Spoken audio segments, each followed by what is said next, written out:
Hi guys, welcome to Guidely. तो आज के सेशन में हम लोग SBI PO pre as well as IBPS PO pre 2020 के लिए हम लोग प्रिपरेशन करेंगे।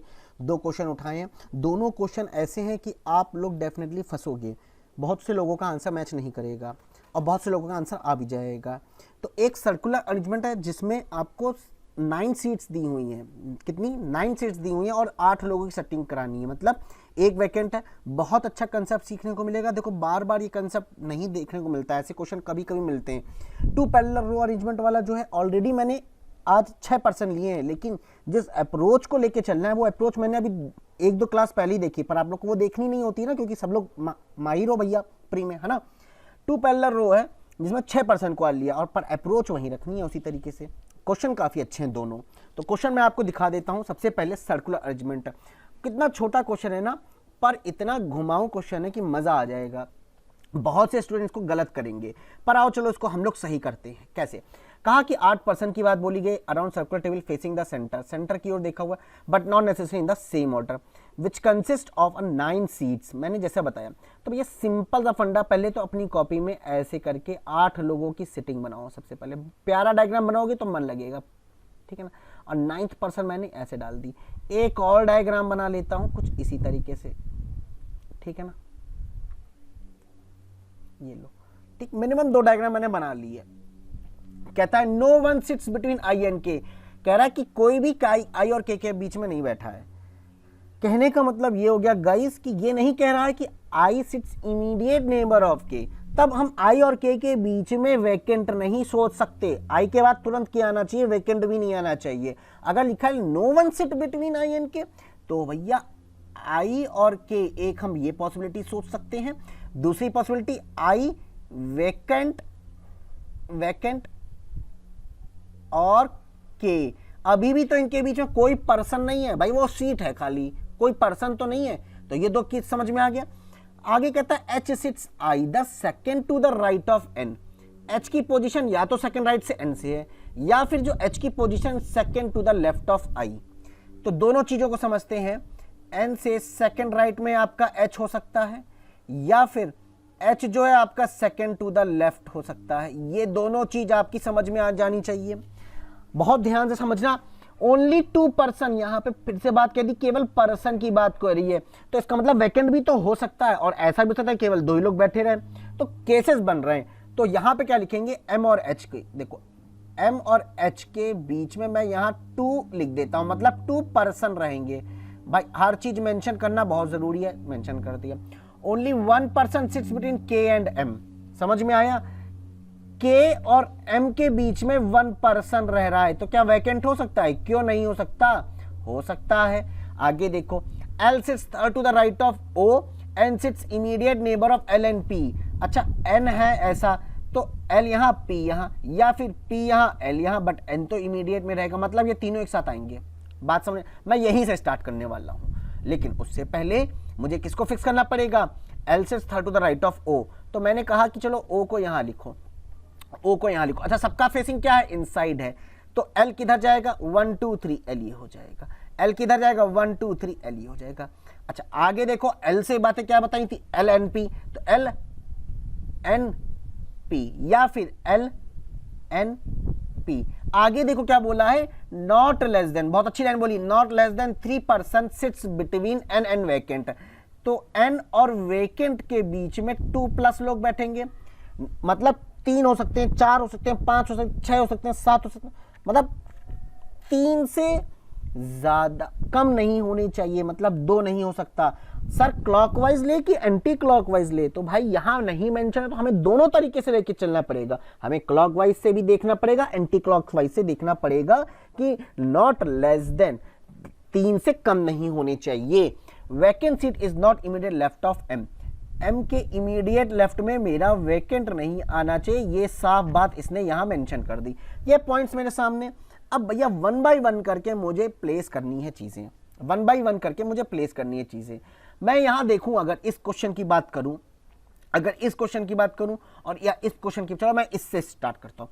अगर मैं इससे बात करूं तो 1 2 3 करके मेरा वैकेंट कहां कहां आ सकता है? अगर मैं यहां बात करूं एंटी क्लॉकवाइज, तो 1 2 3 करके वैकेंट मेरा यहीं आएगा। और कोई ऑप्शन है मेरे पास वैकेंट के लिए? यहां रखोगे तो भाई 2 लोग आ जाएंगे एंटी क्लॉकवाइज, यहां रखोगे तो भी नहीं आएगा, यहां रखोगे तो वैकेंट अगर यहां रखोगे तो तब भी तो देखो एंटी क्लॉकवाइज में केवल 2 ही लोग हो रहे हैं। तो यह वैकेंट के लिए अगर हम इस क्वेश्चन की बात करते हैं, यहां वाले की बात करते हैं, तो वैकेंट मेरा ये फिक्स हो गया। अब भाई जब वैकेंट मेरा यहां फिक्स हो तो बाकी की चीजों को हम फिक्स करते हैं। कहा है कि एन से सेकंड राइट में एच, एन से सेकंड राइट में एच यहां आ सकता है, या फिर एच जो है आपका सेकंड लेफ्ट ऑफ आई है। तो अगर मैंने एच को यहां सोचा तो सेकंड लेफ्ट ऑफ आई नहीं आएगा, अगर एच यहां सोचा तो यहां होता आई नहीं, यहां एच सोचा होता तो यहां होता आई, अच्छा एच यहां सोचा होता तो यहां होता आई। अल्टीमेटली यार क्या पता चल गया मुझको, तो एच की पोजीशन यही होगी एन से सेकंड राइट में, एन से सेकंड राइट में एच, मतलब ये वाला काम कर गया तो ये वाला नहीं करेगा, इधर मतलब तो ये होता है एक करेगा तो दूसरा नहीं करेगा, एच ये हो गया। अच्छा एच और एम के बीच में 2 पर्सन थे, 1 2 करके तो भैया एम नहीं लिख सकते, अगर हम ये वाला पर्सन काउंट करें और ये वाला पर्सन काउंट करें तो बात बन रही है कि नहीं बन रही है? बीच में वैकेंट है कोई दिक्कत नहीं, लेकिन 2 पर्सन तो है, एक ये वाला पर्सन और एक ये वाला पर्सन, तो अल्टीमेटली एम को तो मैं यही लिखूंगा ना, और कोई ऑप्शन है मेरे पास? मेरे हाथ में कोई और ऑप्शन नहीं है। अच्छा एम को ये लिख दिया। अच्छा आई और के की अगर हम बात करें तो आई यहां आ रहा है और के यहां आएगा, या फिर आई यहां आएगा और के यहां आएगा, लेकिन क्या मैं इस कंडीशन को सेटिस्फाई कर रहा हूं? आई और के बीच में तो ये पर्सन आ जा रहे हैं, पर बोला था कि no one sits between I and K, that means to say that this will be the wrong possibility, ये मेरी करेक्ट होगी। अब यहां पे पहले हम वैकेंट को फिक्स करने की कोशिश करेंगे, और वैकेंट को पहले फिक्स करने के बाद देखेंगे क्या चीजें होती हैं, ठीक है। तो यहां पे अगर हम वैकेंट की बात करें तो मेरा 1 2 3 करके वैकेंट मेरा ये हो सकता है और वैकेंट मेरा ये हो सकता है। 2 पॉसिबिलिटी बन रही कि नहीं? दोनों क्लॉकवाइज और एंटी क्लॉकवाइज में मोर देन 2 आ रहे हैं, मतलब लेस देन से 3 तो नहीं हो रहा है, 3 से कम नहीं हो रहा है। तो यार एक काम करते हैं ना यार, 1 2 कॉपी क्वेश्चन बना लेते हैं, मतलब एक और डायग्राम बना लेते हैं, कोई उसमें दिक्कत की बात नहीं आएगी मेरी। मैंने कहा एक बार वैकेंट ये है, मैंने कहा एक बार वैकेंट ये है, तो चलो यहां से दूसरा वाला वैकेंट मैंने ये वाला माना था, वैकेंट ये है, कोई दिक्कत नहीं आता किसी को। फिर पी एन और एल और ओ, ठीक है, यही चीज तो मैंने कॉपी कर दी है। अब आगे देखो किस तरीके से चलता है चीजों को, पहले इस केस की बात कर लेते हैं।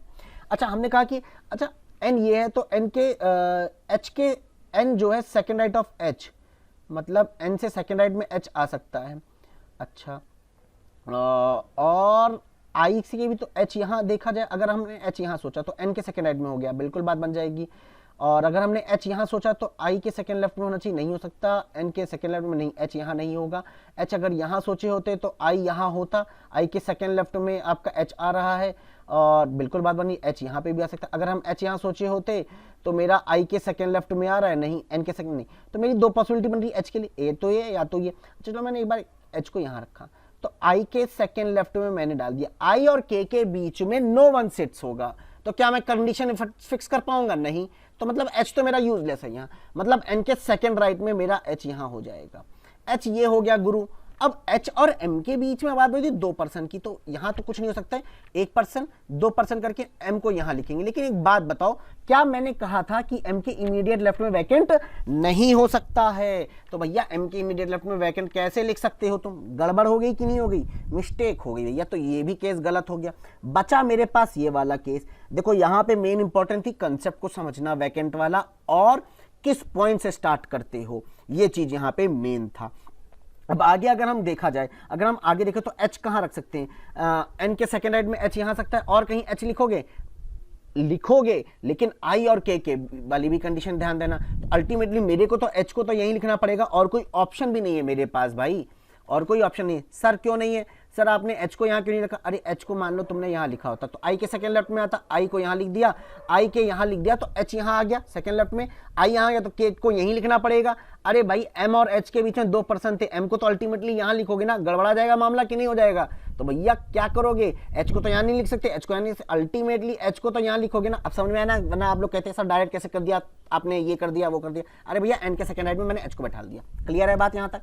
अच्छा ये बात जब क्लियर है तो एच और एम के बीच में 2 पर्सन बोले थे, तो 1 पर्सन 2 पर्सन एम यहां हो जाएगा, एम यहां हो जाएगा, और आई के और के इमीडिएट मतलब कोई पर्सन नहीं बैठ रहा है, no one sitting between I and K. अब एक बात बताओ सर, यहाँ मामला फंस जाएगा सर। आई और के बीच में हम क्या कर सकते हैं, कोई और बातें बोली गई थी आई और के बीच में, तो देखा जाए कि आई को किस तरफ लिख सकते हैं, आई से कोई और related no one sits between I and K, तो आई इधर भी तो हो सकता था। तो मैंने देखा आई इधर अगर रखते तो क्या बात बनती, और आई अगर इधर रखते तो क्या बात बनती। अगर आई यहाँ रखेंगे तो आई के 1 2 3 में एच आ जाएगा, कोई दिक्कत नहीं। आई और के लिए कंडीशन बैठ रही है, कंडीशन 2, और कोई कंडीशन तो नहीं बोली है। अच्छा, आई और के तो वैकेंट तो फिक्स हो गया है, आई और के इमीडिएट होगा, आई और वैकेंट, भाई आई और वैकेंट तो यही आएगा, लेकिन कुछ और कंडीशन। हाँ ये देखो के और एम के बीच में 1%, भाई मैं कहूं अगर मैंने के को यहाँ लिया तो के और एम के बीच में कोई भी पर्सन नहीं बैठा, तो मुझे 1% बैठाना पड़ेगा, जो कि ये वाला पर्सन रहेगा आई खुद। आई और एम के बीच में 1%, तो राइट अरेंजमेंट इज दिस। कितने लोगों का सही डायग्राम बना था और कितनी देर बाद बना था और कितनी पॉसिबिलिटीज में बना था, मैं कह सकता हूं कि बहुत से कम बच्चे होंगे। नेक्स्ट क्वेश्चन आपकी स्क्रीन पे ये रहा, दिखा दे एक बार फिर से, ये देखो नेक्स्ट क्वेश्चन ये रहा, बहुत अच्छा क्वेश्चन है, मजा ना आए तो बताना। ऑलरेडी मैंने इस अप्रोच पे बता रखा है, यहां पे 2-3 बातें यहां पे और भी हमको ध्यान रखनी पड़ेंगी, जैसे कि वन ऑफ द पर्सन, याद है मैंने एक लाइन इस तरीके, वन ऑफ द पर्सन मतलब 2 लोग, एक से ज्यादा ही लोग होंगे, अब वो कितने हो हमको नहीं मालूम, बताया था ना इस तरीके की लाइन, समझो यहाँ पे बहुत अच्छा लाइन क्वेश्चन है, मजा आएगा देखो करने में। कहा भाई 12 पर्सन है, ऐसे ऐसे लोग बैठे गए हैं, रो 2 में आपके ये लोग हैं और रो 1 में आपके ये लोग हैं, बस हमको ये समझ लो कि रो 1 और रो 2 में, अच्छा रो 1 वाले आपके साउथ फेसिंग में, चलो ठीक है। आगे आगे देखो, क्वेश्चन तो सिर्फ यहां से लेके यहां तक का है बस, और क्वेश्चन में दम नहीं है, फिर समझना इस चीज को, हर एक पॉइंट को समझना। T faces the person who sits third to the right of आई।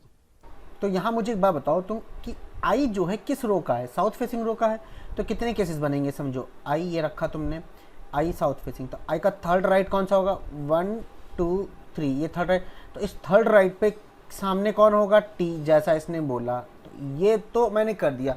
6 लोगों में से मैंने 4 लोगों को तो अरेंज कर दिया, अब बचे आपके 2 लोग, अब 2 लोग इस तरफ हो सकते हैं, दोनों लोग इस तरफ हो सकते हैं, या एक इस तरफ एक इस तरफ, ठीक है। आगे देखो क्या कह रहा, E faces the person who sits immediate right of you, F faces the person who sits second to the right of T, T के second right में ये रहा, तो F इसको फेस कर रहा है, यहाँ लिख दिया मैंने F is not facing W, F जो है W को फेस नहीं कर रहा है, क्लियर है। Neither E और X sits at extreme end, clear है। One of the immediate neighbor of V, मतलब क्या हो जाएगा, V का एक नेबर ये होगा, एक ही नेबर ये होगा, ठीक है, वन ऑफ द इमीडिएट। अब कौन सा एम किसको फेस कर रहा है नहीं मालूम, आगे देखो, one of the immediate neighbour of V faces M who sit second to the left of K second left में, मतलब एम इस तरफ आएगा, ये ऐसे होना चाहिए क्योंकि ये सभी ने साउथ फेसिंग रो के हैं, ठीक है। G is the immediate neighbour of M and F, इसका मतलब अगर एफ ये है तो जी कन्फर्म यहाँ आएगा, एम कन्फर्म यहाँ आएगा। अब जब m की जैसे ही लोकेशन पता चली तो ये वाली कंडीशन को अप्लाई कर देंगे, 1% का गैप देके ये लोग के, तो मतलब ये चीज तो पता चल गई ना, 1 2 3 4 5 6, 1 2 3 4 5 6 6 लोग। अब आपका 1% और बच रहा है, आपका कौन सा बच रहा है, ई ये रहा, और ई को फेस इसने किया, और ये वाला पर्सन यू के इमीडिएट राइट में है, तो यू के यहाँ आ जाएगा, ठीक है। जाहिर सी बात है हमारा जो F है, F के सामने W नहीं होगा, W नहीं होगा, W नहीं होगा, क्यों नहीं होगा ऐसा, क्योंकि लिखा है कि W does not face the immediate neighbour of F, F के इमीडिएट नेबर ये है और ये है, तो इसके सामने W नहीं आएगा, इसके सामने और W, कन्फर्म W ये हो जाएगा। और कोई कहानी बताओ, और कोई कहानी, हाँ एक कहानी और है, ये है कि नाइदर E और X seats at the extreme and, तो X मेरा यहाँ पे तो नहीं आएगा, ये बात तो पता है हमको। अच्छा आगे ये कहता है कि F faces the person who sits immediate right of T, done है। E faces the who sits, ये भी डन है। अच्छा one of the immediate neighbour, okay, तो one of the immediate neighbour of V faces M, तो M को इसने face किया, तो ये किसका नेबर होगा, V का होगा, कंफर्म। X यहाँ नहीं आ सकता क्योंकि एक्सट्रीम एंड पे नहीं होगा, X बचा S, ये रहा आपका राइट अरेंजमेंट। क्वेश्चन को करने में मैक्सिमम जो है 2 से 3 मिनट लगेगा बस, ठीक है। तो आई होप आपको इस क्वेश्चन में मज़ा आया होगा और इस क्वेश्चन में भी आपको मज़ा आया होगा, ठीक है ना, सर्कुलर वाले में। तो चलो मिलते हैं नेक्स्ट सेशन में, तब तक के लिए टाटा बाय बाय, और अपना ख्याल रखो, अपना ध्यान रखो, ठीक है। और अगर आप चैनल पे फर्स्ट टाइम आए हो तो जरूर सब्सक्राइब करके जाओ और बेल आइकन को दबा लेना ताकि हर एक वीडियो का नोटिफिकेशन मिले, ठीक है। चलो टाटा बाय बाय।